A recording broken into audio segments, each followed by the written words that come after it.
اسی لیے تو کہہ رہے ہیں کہ شکر ادا کرو، گھر بیٹھے ہی اللہ نے تمہاری سن لی۔ شاید اللہ کو یتیم بچی پر ترس آ گیا، اس لیے خود ہی راستہ آسان کر دیا۔ زبیدہ آبا کی بات سن کر خانم کے اندر چھن سے کچھ ٹوٹا تھا۔ یتیمی اور غربت ان کے لیے گالی بن کر رہ گئی تھی۔ لگتا ہے یہ اس دن والی عزت بھول گئی ہیں، آج دوبارہ کرنی پڑے گی۔ ماہم نے رسالہ ایک طرف رکھا اور بیڈ سے نیچے اتر کر جوتے پہنتے ہوئے کہا تھا، میں کچھ سمجھی نہیں آپا، کس کا رشتہ؟ طارق کو جانتی ہو نا، یہ جو دوسری گلی میں رہتا ہے، اس کا رشتہ لائی ہوں۔ اس کے گھر والے دل و جان سے قبول کرنے کو تیار ہیں اپنی بچی کو۔ کیسی باتیں کر رہی ہیں آپا آپ؟ وہ طارق محلے کا سب سے بدنام لڑکا ہے، آپ اس کے لیے میری ہانی کا رشتہ؟ آسیہ بیگم تو دنگ رہ گئی تھی، جبکہ طارق کا نام سن کر خانم کا دماغ گھوما تھا۔ وہ ایک انتہائی گھٹیا قسم کا لڑکا تھا۔ وہ جب بھی کالج اور اکیڈمی جاتی تھی اکثر چوک پر کھڑا ملتا تھا، پان چباتا، سرخ دانت۔ خانم کو اسے دیکھ کر گھن آتی تھی، وہ اسے دیکھ کر منہ چھپا لیتی تھی۔ ارے کیا ہو گیا، دیکھا والا لڑکا ہے، اور ویسے بھی کون لیتا ہے آج کل غریب اور یتیم کی بیٹی کا رشتہ؟ وہ تو بھلا ہو اس طارق کا جو اس نے خود رشتے کی بات کی ہے۔ کتنے پیسے دیے ہیں اس لفنگے نے آپ کو جو آپ یہاں اس کا رشتہ لینے آ گئی؟ شکل دیکھی ہے اس نے اپنی؟ میرا بس چلے نا تو جوتی ماروں اس کے منہ پر۔ ماہم زبیدہ آپا کے سامنے آ کر ایک دم پھٹ پڑی تھی۔ زبان سنبھال کر بات کر لڑکی، اپنی اوقات دیکھی ہے تم لوگوں نے؟ گھر آئی رحمت کو ٹھکرا رہے ہو۔ زبیدہ آبا نے بھڑک کر کہا تھا، ہم لوگ اپنی اوقات اچھے سے جانتے ہیں، اوقات تو آپ دکھانے آئی ہیں اپنی۔ چار پیسے لے کر دین و ایمان بیچ کر ایک گھٹیا لڑکے کو نیک اور شریف بنا رہی ہیں۔ ماہم کا غصہ ساتویں آسمان کو چھو رہا تھا۔ ایسا ہی کچھ حال خانم کا بھی، لیکن وہ شوق تھی۔ ماہم تم چپ کرو اور اندر جاؤ۔ دیکھے زبیدہ آپا، مجھے ابھی شادی نہیں کرنی اپنی بیٹیوں کی، اور نہ ہی مجھے یہ رشتہ قبول ہے۔ جب کرنا ہوگا میں آپ کو بتا دوں گی۔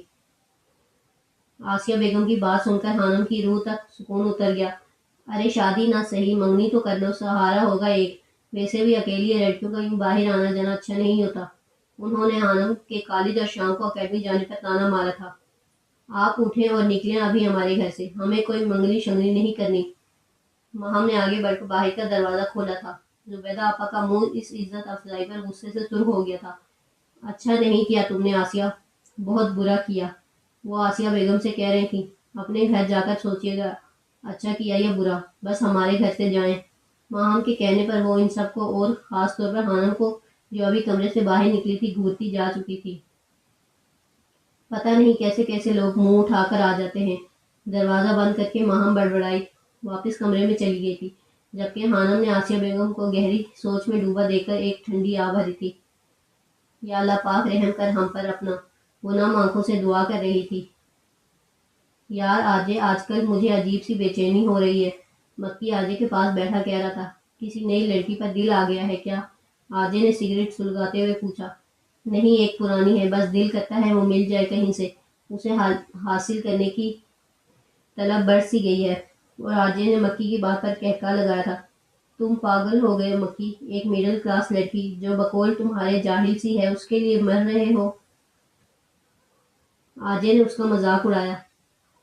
یار جاہل تو واقعی ہے، اس لیے تو کبھی ملنے نہیں آئے مجھ سے، اور عرصہ ہو گیا کبھی بات نہیں کی، لیکن پھر بھی دلکش بہت ہے۔ مکی نے اس کی تصویر کو ذہن میں لاتے ہوئے کہا جو اس نے اپنی کزن کے موبائل میں دیکھی تھی۔ اگر اتنی دلکش ہے تو جاؤ نا، گھر کا پتہ ڈھونڈو اور اٹھا کر لے آؤ اسے۔ آجے نے پھر کہکا لگایا تھا، کچھ ایسا ہی کرنا پڑے گا۔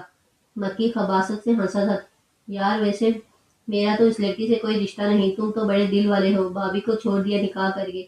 مکی نے ایک آنکھ دباتے ہوئے کہا تھا، ویسے ماننا پڑے گا یار، موبائل تو اس کے پاس بٹنوں والا تھا، اور غرور، توبہ توبہ۔